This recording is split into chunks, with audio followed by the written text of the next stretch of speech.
Haleluya. Bwana Mungu wetu asifiwe tena asubuhi ya leo. Et qu'il soit remercié pour tout ce qu'il ne cesse de faire pour nous. Nashukuriwe kwa yote ambao hakomi kututendea. Qu'il soit remercié pour sa grâce qu'il nous a faite. Ashukuriwe kwa neema yake ambayo alitupatia. Afin de nous introduire dans sa parole de vérité. Wajela kutuingiza ndani ya neno lake la kweli. Nous rendant capables par la foi. Akituwezesha kwa imani. Afin que nous croyions. Kusudi tuamini. Et que vraiment soyons rassurés de sa parole. Tuwe na uhakika wa neno lake. Et ainsi se préparer. Na hivyo tujitayarishe. Jusqu'à ce qu'il revienne. Mpaka arudi. Et par sa grâce nous ne reculons pas. Na kwa neema yake haturudi nyuma. Nous avançons jusqu'à la perfection. De grâce, de gloire en gloire. De gloire en gloire. De puissance en puissance. De connaissance en connaissance. Et nous remercions Dieu vraiment que il nous est formé pour ça. Dieu bénisse chacun alors de ceux qui ont reçu grâce devant lui. Parce que quand on trouve grâce à lui, devant lui, pardon, alors il connaît sa volonté, il connaît sa parole. Je voulais commencer par là. Oui, en lisant Exode. Exode. Je crois que c'est le chapitre 30 quelque chose. Oui, frère. Nous voulons commencer vraiment par là. Et voir ce que le Seigneur nous dira ce matin. En liaison avec les choses dans lesquelles nous étions hier.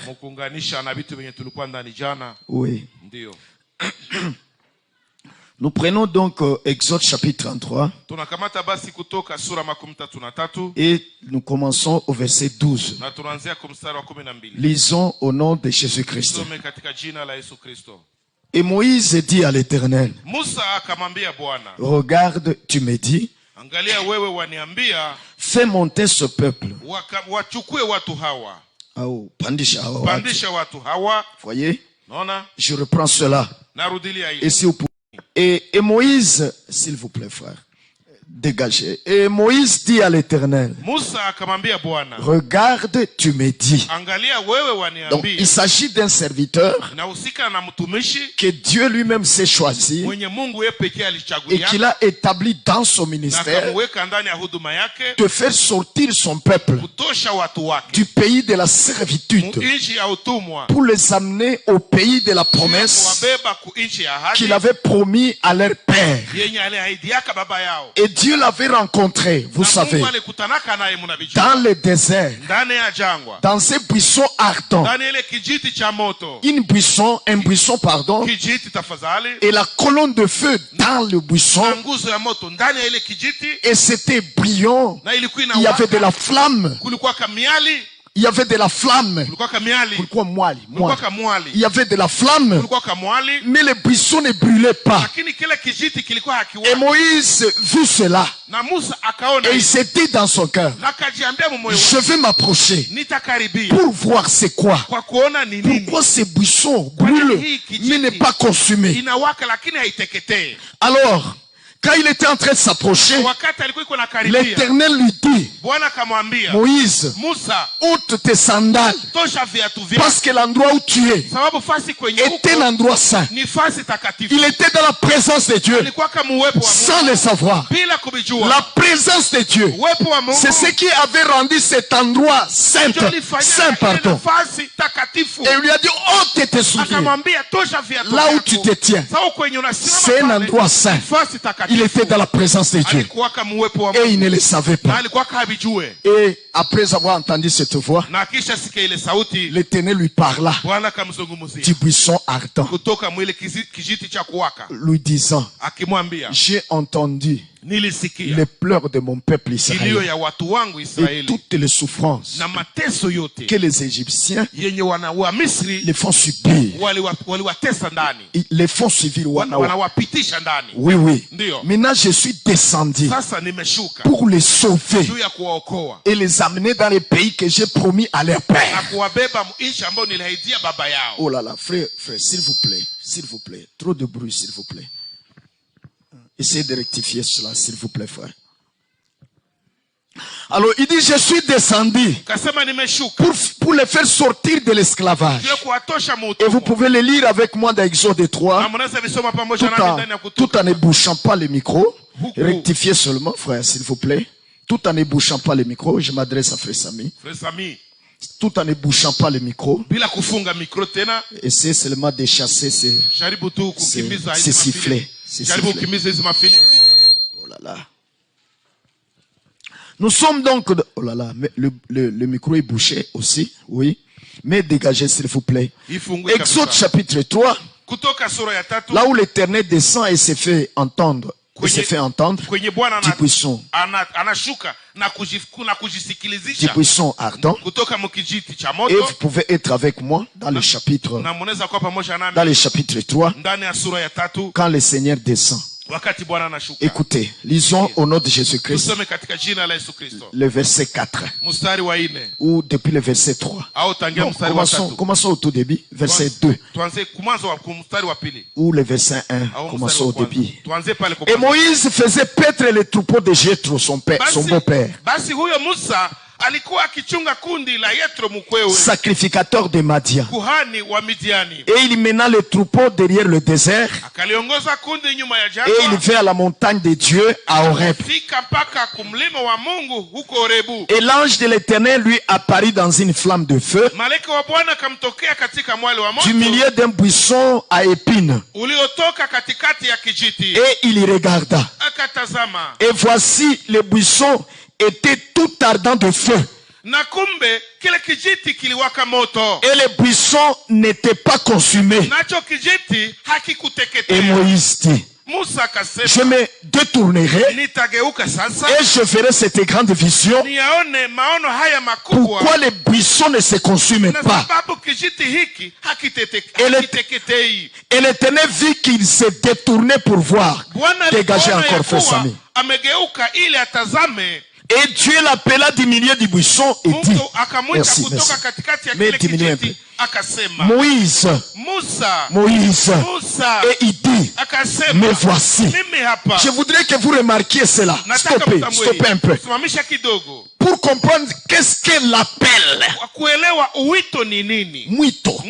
Qu'est-ce qu'elle appelle? L'Éternel dit ailleurs dans la Bible qu'il ne nous connaît par notre nom, qu'il nous appelle par notre nom. Et ici, il appelle Moïse par son nom en vue du ministère. En vue du ministère. Écoutez cela, parce que c'est important. Avez-vous été appelé au ministère? Voici comment Dieu est appelé. Ici, c'est l'appel de Moïse au ministère. Et Dieu vient et l'appelle par son nom et lui fait le mandat. Lisons. Que Dieu soit loué. Toutes ces choses, nous ne les lisons pas comme un journal. Nous les lisons en comprenant, en saisissant ce qui est dedans. Écoutez ce qui a été, c'est ce qui sera. Lisons le verset 4 encore. Et l'Éternel vit qu'il s'est détourné pour voir. Dieu l'appela du milieu du buisson. Qu'est-ce qu'il fit? Qu'est-ce qu'il fit? Qu'est-ce qu'il fit? Qu'est-ce que Dieu fit? Il l'appela. Il appela qui? Moïse. Il l'appela. Mais Moïse était là déjà proche de lui, non? Il était déjà près de lui. N'est-ce pas, frère? N'est-ce pas bien aimé? Pourquoi Dieu ne s'est pas seulement contenté de lui parler seulement? Parce qu'il était déjà là. Écoutez frère, mais Dieu est allé plus loin pour préciser bien les choses et faire voir à Moïse qu'il le connaît par son nom. Et il doit l'appeler par son nom. Bien-aimé, écoutez. Que Dieu soit loué. Écoutez ce qui est écrit. Excusez. Et l'Éternel vit qu'il s'était tourné pour voir. Il dit. Il appela du milieu du buisson et dit. Il l'appela. Il l'appela. Quand nous allions à l'école, il y avait ce que l'on appelait appel. C'était appel à quoi encore? Appel nominal. Ici, c'est l'appel nominal de Dieu adressé à Moïse. Adressé à Moïse. L'appel nominal de Dieu adressé à Moïse.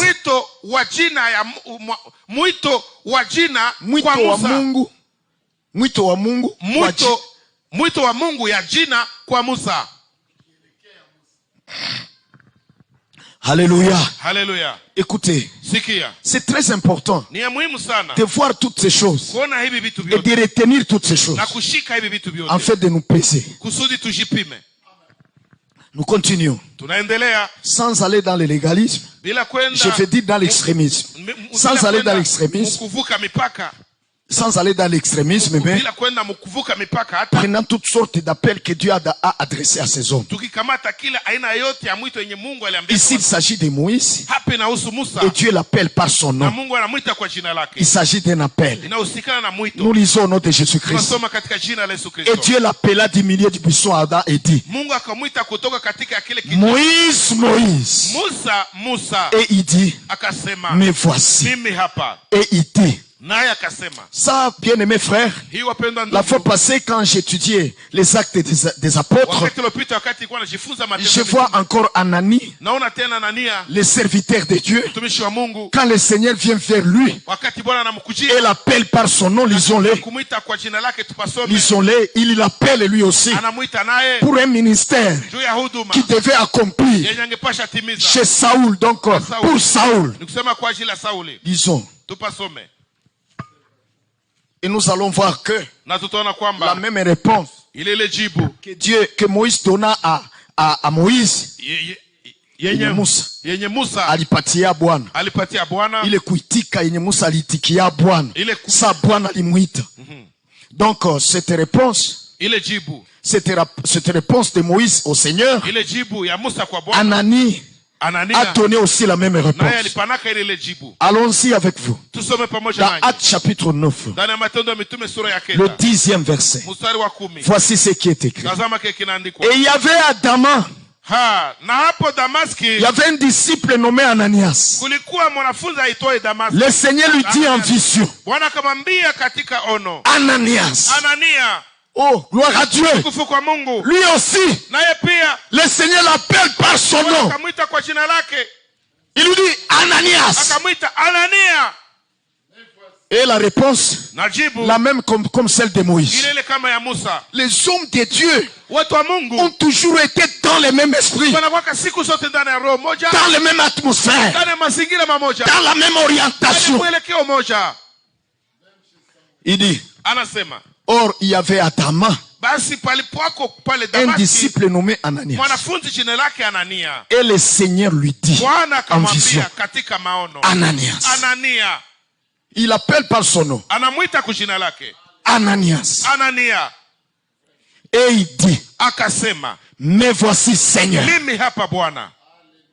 Alléluia. Alléluia. Mais voici Seigneur. Et c'est ça l'enseignement que Élie avait donné au jeune Samuel.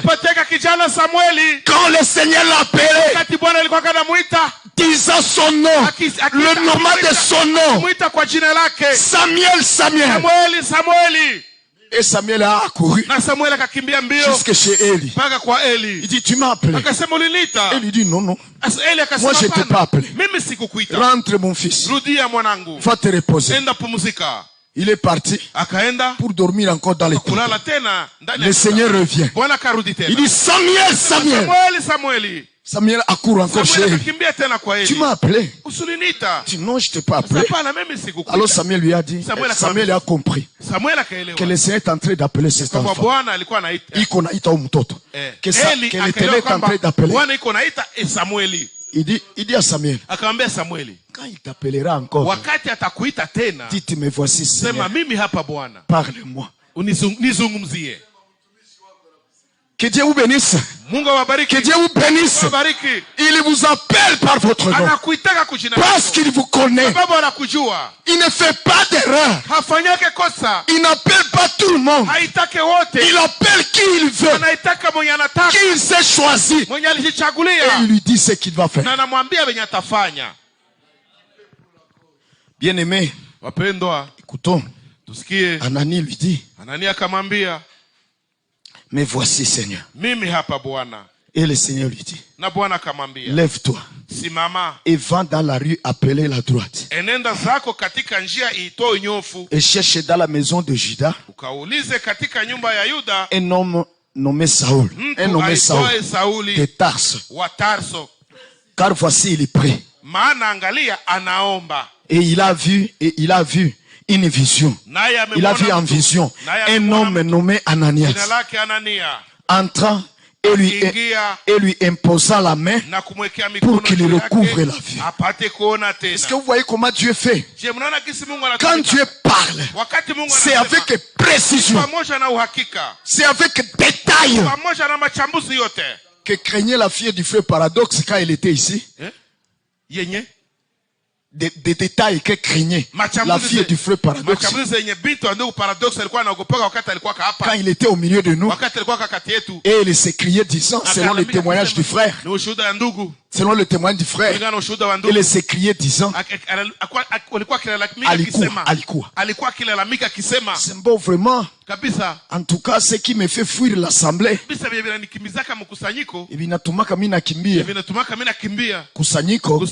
c'est parce que vraiment, ça commence avec le global, la prédication commence toujours avec le global. Mais finalement, quand on descend dans les détails, on ne sait plus par où fuir.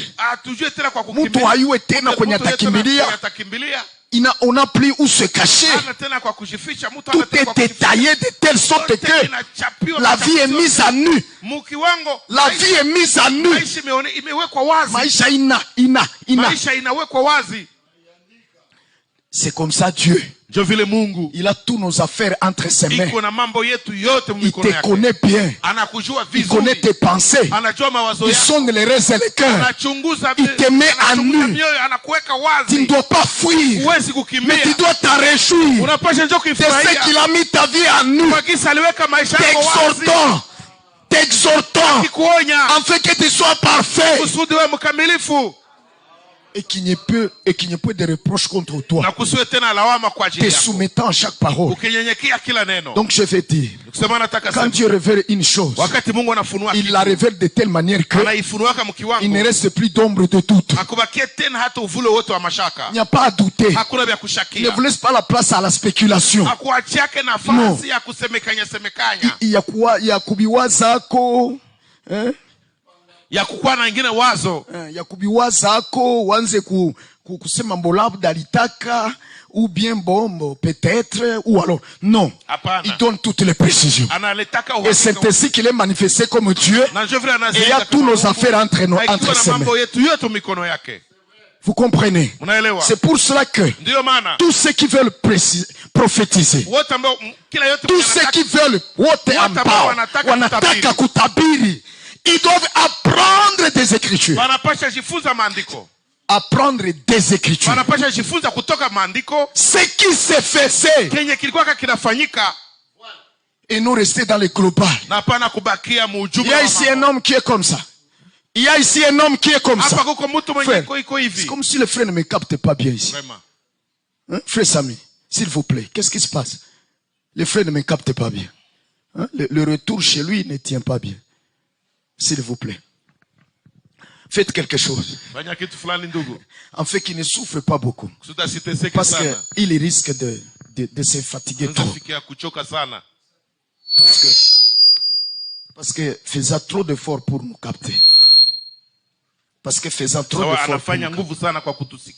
Alors faites quelque chose. Alléluia. Alléluia. Donc Dieu c'est comme ça mes frères. Il donne les détails. En fait que vous n'ayez pas à penser autrement, à interpréter. Non, il est précis. Il donne les détails pour que vous sachiez de quoi il s'agit. Et que vous sachiez quoi faire. Et que vous ne puissiez pas tâtonner. Non, non, non, non. C'est précis. Quand Dieu parle à son peuple, il s'adresse directement à la personne. Par exemple, du temps de Frère Branham, lorsque Frère Frank est allé le voir aux États-Unis le 2 décembre 1962, et que là dans la réunion, lorsque Frère Frank était dans la réunion et que Frère a été oint par l'esprit pour prophétiser et manifester ce qui a amené Frère Frank aux États-Unis. Le Saint-Esprit a été seulement précis. Il a été seulement précis et clair pour qu'il n'y ait aucun autre qui soit venu voir Frère Branham et qui dise pour peut-être c'est moi, ou que Frère Frank dise peut-être c'est moi. Non, mais l'Esprit est allé clair et a dit mon fils Frank, il l'a cité par son nom pour qu'il n'y ait pas de confusion. Mon fils Frank, ne t'inquiète pas.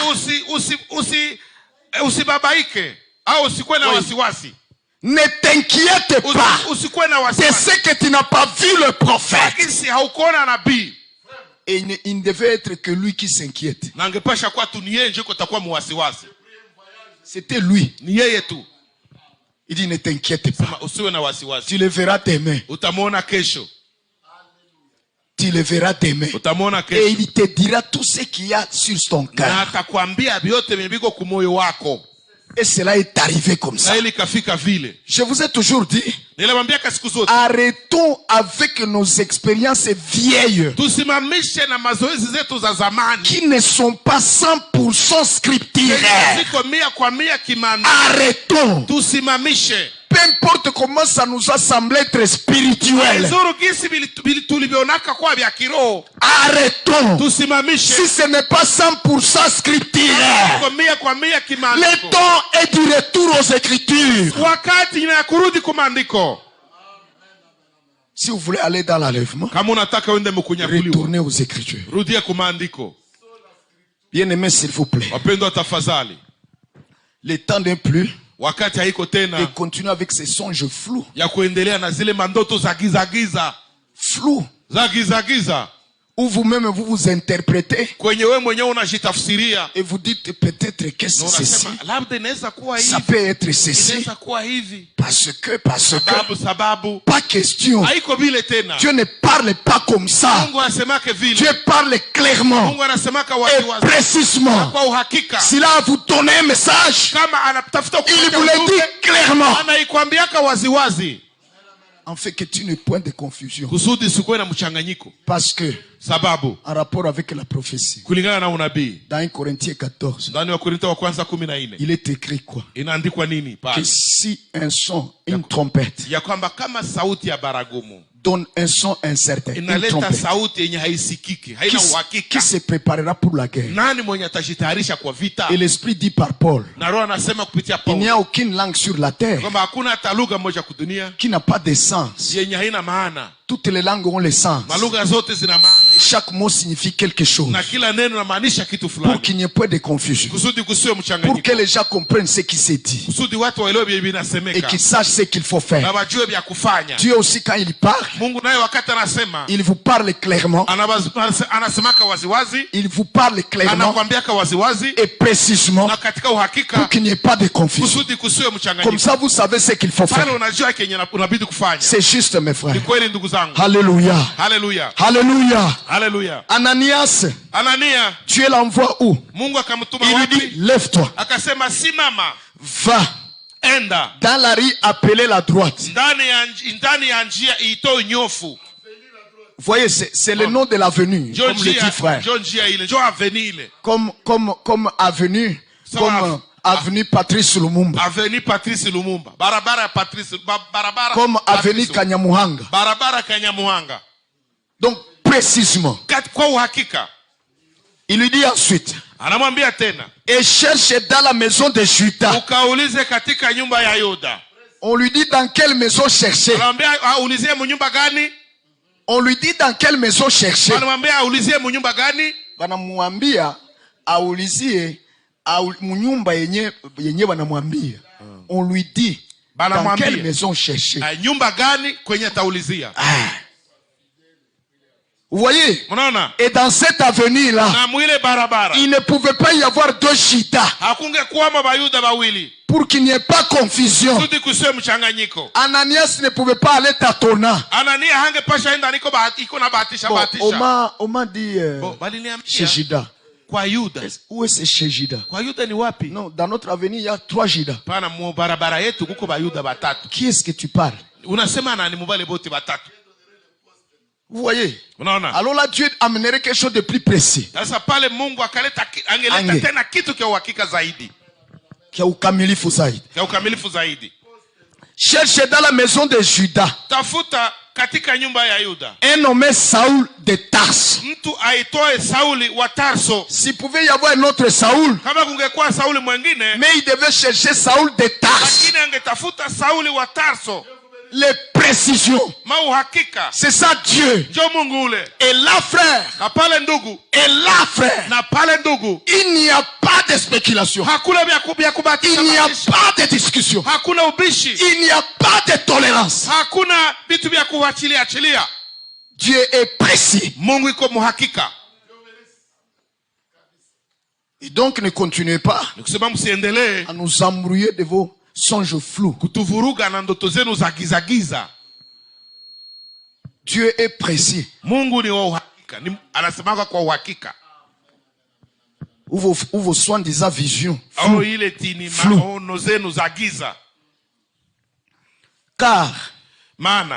Car voici, il est pris. Encore là.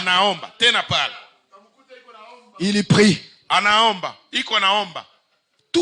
Tous les détails. Dieu est Dieu des détails. Parce qu'il a tous nos affaires entre nos mains. Voici, il est prêt. Et ensuite, il a vu en vision un homme nommé Ananias.